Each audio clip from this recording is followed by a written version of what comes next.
पूर्णिमा जी, मुझे मालूम है कि Donald Trump versus Joe Biden अभी वहां पे बहुत ज़्यादा हो गया है, क्योंकि जब से अफगानिस्तान का ये रायता फैला है और अमेरिका के ऊपर जितना सबसे ज़्यादा इसका ओनस आ रहा है, जो बाइडेन अपनी लोकल इंटरनल पॉलिटिक्स में भी बहुत ज़्यादा निशाने पर हैं।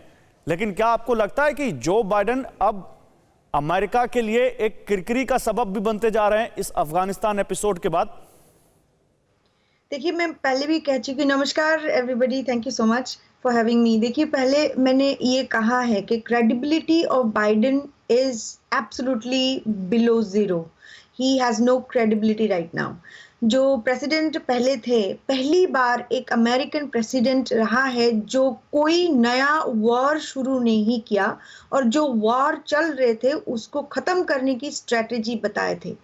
तो अमेरिका के ऊपर ट्रंप की बहुत बहुत देन है actually. At the same time exit strategy जो था उसको मैसअप कर दिया बाइडेन ने। उन्होंने कोई ऐसा प्लान नहीं किया जहां पहले उनके नागरिक प्लस द अलाइज को वहां से निकाल के फिर ट्रूप को निकाले। ट्रूप को पहले निकाल दिया गया है, फिर मैस हुआ है, अब एडिशनल ट्रूप को भेजा गया है। उसके बाद अभी उनको पता भी नहीं है कितने लोग उधर है।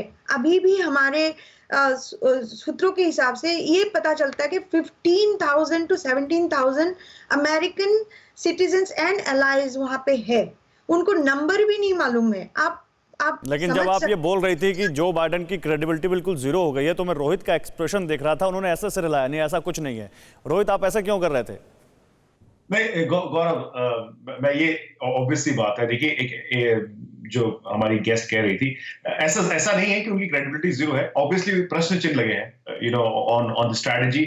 और देखिए, बात वही है कि जो बाइडेन बार बार इस बात की बयान देते हैं कि देखिए 2020 में डोनाल्ड ट्रंप ने और सेक्रेटरी जो थे माइक पॉम्पियो ने, उन्होंने तालिबान को टेबल के क्रॉस बिठाया, उन्होंने नेगोशिएट स्टार्ट करने की चीजें की। तो उनके हाथ जो थे वो बंधे हुए थे जब वो आए। ये सारी चीजें इन मोशन चल रही थी पिछले 1.5 साल से। तो किसी भी एक बहुत बड़ा चेंज करने को स्ट्रेटेजी को, वो बहुत बड़ा again that would have been another disaster. तो कहीं ना कहीं ये नहीं है कि क्रेडिबिलिटी जीरो। मुझे लगता है यस, उनका जो एग्जिट स्ट्रेटेजी है that has been a biggest debacle. लेकिन मैं आपको ये भी बताना चाहता हूं गौरव कि apart from talking about Afghanistan, जो मेन मुद्दा है, जो बाइडेन की कोशिश है आज, he is going to talk about जो एफडीए ने फाइजर वैक्सीन को फुल अप्रूवल दिया है, उसके बारे में बात करेंगे। और उसका रीजन भी ये है कि वो कॉन्वर्सेशन से मूव करना चाहते हैं अफगानिस्तान से। लेकिन ऑब्वियसली ये बात भी होगी कि जो तालिबान ने वार्निंग दी है, नहीं रोहित, मुझे एक चीज बताइए, उसमें मैंने देखा जो 4 प्रेस कॉन्फ्रेंस हुई, उसमें एक जो सबसे पहले वाली प्रेस कॉन्फ्रेंस में थी, उसमें जो बाइडेन ने सवाल नहीं लिए थे। आज सवाल लेंगे वो?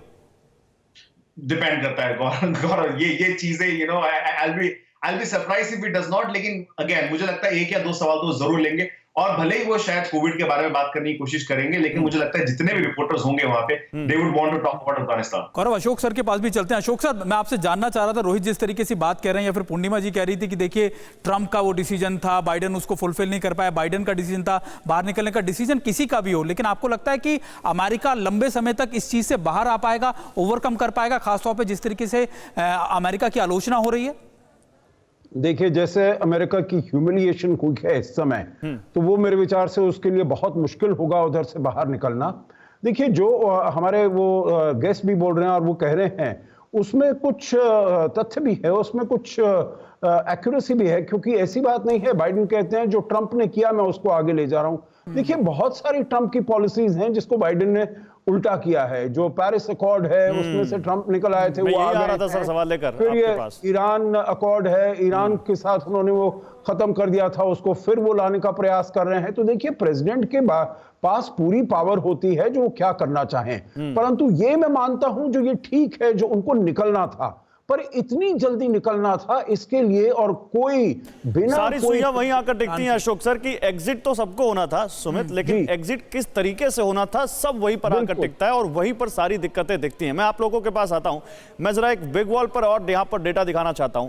तालिबान किस तरह से बेखौफ है और काबुल में किस तरह से खौफ है, ये देखिए। जैसे जो बाइडेन आएंगे आपको लाइव दिखाएंगे, हिंदी में भी सुनाएंगे वो आपको, लेकिन आप जरा बिग वॉल पर देखिए कि कैसे काबुल में खौफ और तालिबान बेखौफ। अमेरिकी सेना, ब्रिटिश फोर्स, टर्की सेना, हम आपको ये सब दिखाते हैं। देखिए यहाँ पर ब्रिटिश फोर्स, तालिबानी लड़ाके और कितने लोग हैं जिनकी जान जोखिम में है। तो आप समझिए इस पूरे डेटा के जरिए यहाँ पर हम उन देशों की सेना का नंबर दिखा रहे हैं जिनके ट्रूप्स वहां पर हैं, वहां के कितने उनके जवान हैं। तालिबानी लड़ाके इस वक्त काबुल में कितने हैं आप ये समझिए, और कितने लोग हैं जो एयरपोर्ट के आसपास हैं। सुमित, आप तो हो कराए हैं, 90,000 एयरपोर्ट के अंदर हैं, तो बाकी जो लोग बचे हैं वो एयरपोर्ट के बाहर। देखिए इंपॉर्टेंट यही है कि आपने ये तो बता दिया कि जो बाहर जो सेनाएं हैं, जो फोर्सेज हैं, ये अपने अपने अपने इवैक्यूएशन के लिए, लेकिन ये जो है लोगों को रोकने का काम कर रहे हैं। 10,000 से ज्यादा जो लड़ाके आप बता रहे हैं काबुल के अंदर, ये लगातार लोगों को रोक रहे हैं, चेक कर रहे हैं, और ये सबसे बड़ा इशू है गौरव। बिल्कुल। फिक्र आपकी, सोमवार से शुक्रवार रात 9 बजे सिर्फ TV9 भारतवर्ष पर।